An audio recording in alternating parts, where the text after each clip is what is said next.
जुलाई patch notes preview. Battlegrounds Mobile India खेलने वाले सभी खिलाड़ियों को शुभकामनाएं। M249 LMG एयर ड्रॉप से हटा दी गई है और अब फील्ड ड्रॉप में मिलेगी। काराकिन मैप के अलावा M249 बाकी हर बचे हुए क्लासिक मैप्स में मिलेगी। अब हम देखेंगे एक नया वेपन जो है MG3। सप्लाई क्रेट में ये जगह लेता है M249 की, और ध्यान रखिएगा ये सिर्फ सप्लाई क्रेट में ही मिलेगा। MG3 भी एक लाइट मशीन गन है। इसकी एक खूबी है कि इसकी फायर पावर निरंतर है। ये 7.62 एम का इस्तेमाल करती है और 75 बुलेट्स इसके मैगजीन में रह सकती है। उसकी फायर पावर तेज और निरंतर है, हालांकि रीलोड करने में थोड़ा अधिक समय लगता है। MG3 6 स्कोप तक ले सकता है। ये भी ध्यान रखिए कि किसी अन्य अटैचमेंट्स का उपयोग नहीं किया जा सकता है और इस वेपन के लिए कोई सिंगल शॉट मोड नहीं होगा। आप MG3 मोड के लिए 660 या 990 RPM मोड के बीच में चूज कर सकते हैं। इसमें एक बाइपॉड भी होता है जो आपके लेटने पर अपने आप डिप्लॉय हो जाएगा। स्थिरता में सुधार करने के लिए एक अच्छा टिप, आप लेट सकते हैं। आप हीलिंग कंज्यूमेबल्स को फेंक सकते हैं। हीलिंग कंज्यूमेबल्स को ट्रैजेक्टरी स्लॉट में जोड़ा गया है। उन्हें फेंकने के लिए आप एक हीलिंग कंज्यूमेबल्स को चुन सकते हैं और थ्रो बटन पर टैप करें।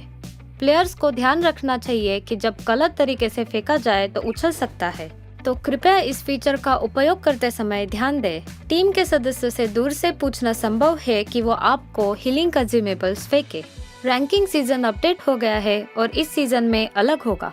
इसमें एक टियर ऐड किया गया है जो एस और कॉन्करर के बीच में होगा, और अब टियर के आइकॉन्स, लेवल अप के इफेक्ट्स भी अपडेट हो जाएंगे। रैंकिंग सीजन में एक चैलेंज पॉइंट सिस्टम भी ऐड हो जाएगा। आप चैलेंज पॉइंट कमा सकते हैं। इसको कमाने के लिए आप अपने साथियों के साथ एक फुल गेम कंप्लीट करें। गेम को बीच में ना छोड़े और अपने साथियों को अटैक ना करें, चाहे आप बैटल से जल्दी क्यों ना एलिमिनेट हो जाए। अगर आप चैलेंज पॉइंट एक लेवल तक पार कर जाते हैं तो आप डिडक्टेड रैंकिंग पॉइंट्स को कम कर सकते हैं। सीजन सीरीज वाले रिवॉर्ड्स उनको दिए जाएंगे जिन्होंने उसी सीजन में एक ऊपर वाला टियर हासिल किया है। पिछले सीजन से तुलना करेंगे तो उससे बेहतर चीजें उपलब्ध है। कुछ समय के लिए mission ignition mode Erangel map में मिलेगा। इस थीम मोड में एरेंगल के 6 हाईटेक स्थान होंगे। ट्रांजिट सेंटर, जॉर्जोपोल टेक सेंटर, सोस्नो का सिक्योरिटी सेंटर, लॉजिस्टिक एजेंसी और एनर्जी सेंटर। काफी सारी दिलचस्प अपडेट्स होंगी इस मोड में। अगर आप उत्सुक हैं तो आए इन अपडेट्स को जानते हैं।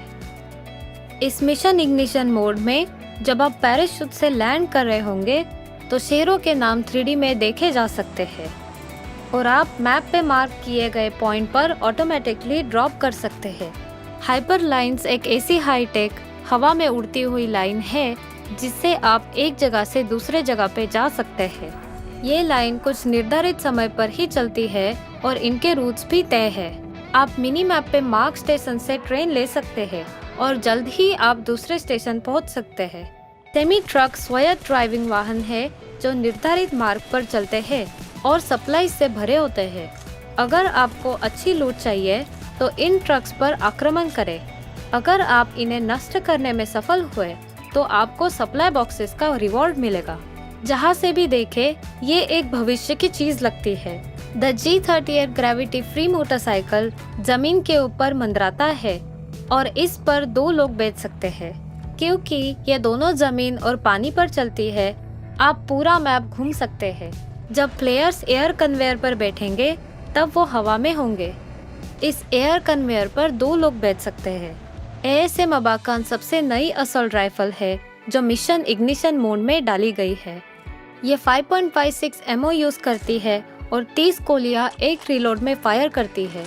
इसमें फायरिंग के 3 मोड्स है, फुली ऑटोमेटिक, बर्स्ट मोड और सेमी ऑटोमेटिक मोड।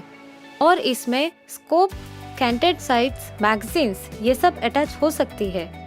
ASM अबाकान को यूज करिए और हमें कमेंट्स में बताइए कि कैसी लगी। मिनी मैप में आप पपी आइकॉन को फॉलो करेंगे तो आपको एक स्पेशल पेट्रोल डॉग मिलेगा। इस पेट्रोल डॉग के साथ आप दुर्लभ और उच्च आइटम्स को लोकेट कर सकते हैं।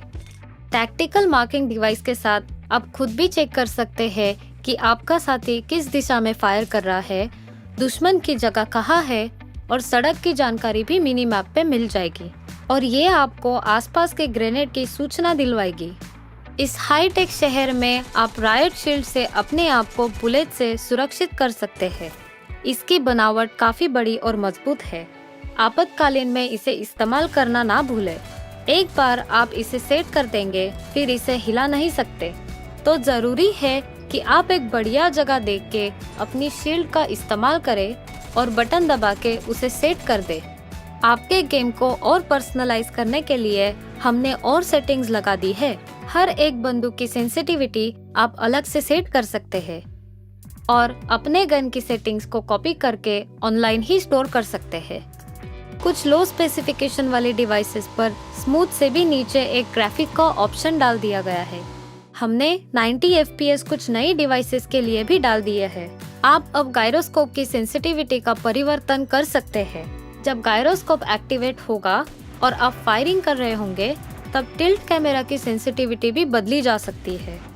हमने एक और सेटिंग डाली है जिससे गायरोस्कोप का ऊपर और नीचे वाला इफेक्ट उल्टा हो जाएगा। कुछ चीजों को आप डिस्कार्ड करने के बाद भी पिकअप हो रही है। फिक्र ना करिए, इस अपडेट में यह मुद्दा भी स्पष्ट हो गया है। सेटिंग्स में जाकर do not pickup dropped scopes पर क्लिक करिए। बेफिक्र हो जाइए, अब आपकी डिस्कार्ड किए चीजें अपने आप पिक नहीं होगी।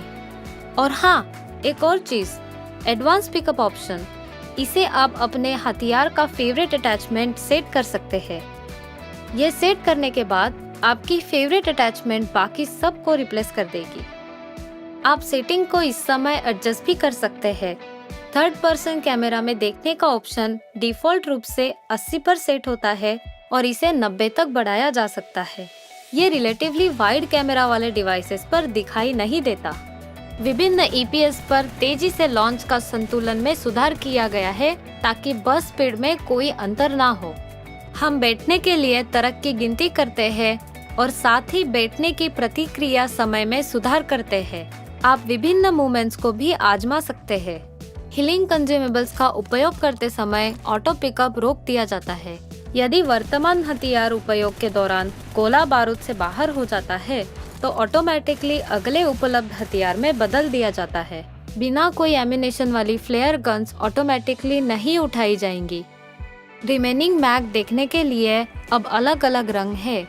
यदि यह 25% या उससे कम है तो ये पीला हो जाता है और ये लाल हो जाता है यदि यह 10% से नीचे चला जाता है। अब आप अपने साथियों के लिए जुड़ाव की स्थिति देख सकते हैं। जब उन्हें शूट किया जा रहा हो तो आप इन्हें उनके व्यक्तिगत स्टेटस बार में देख सकते हैं। इरेंगल और मिरामार में कुछ इमारतों में कांच की खिड़कियां जोड़ी गई है। रॉयल पास के लिए अपडेट साइकिल को 2 महीने से 1 महीने तक बदल दिया गया है। नए PK को जुड़ाने के वजह से एक समान एक्टिविटी पॉइंट्स वाली क्लैंस अब एक दूसरे के साथ कम्पीट कर सकती है। गैलरी फंक्शन को अब बंद कर दिया गया है। इसके अलावा अब आप अपनी जीत के बाद एक ब्रॉन्ज स्टैचू जोड़ सकते हैं। NPC मिनी टीवी रे जोड़ दिया गया है।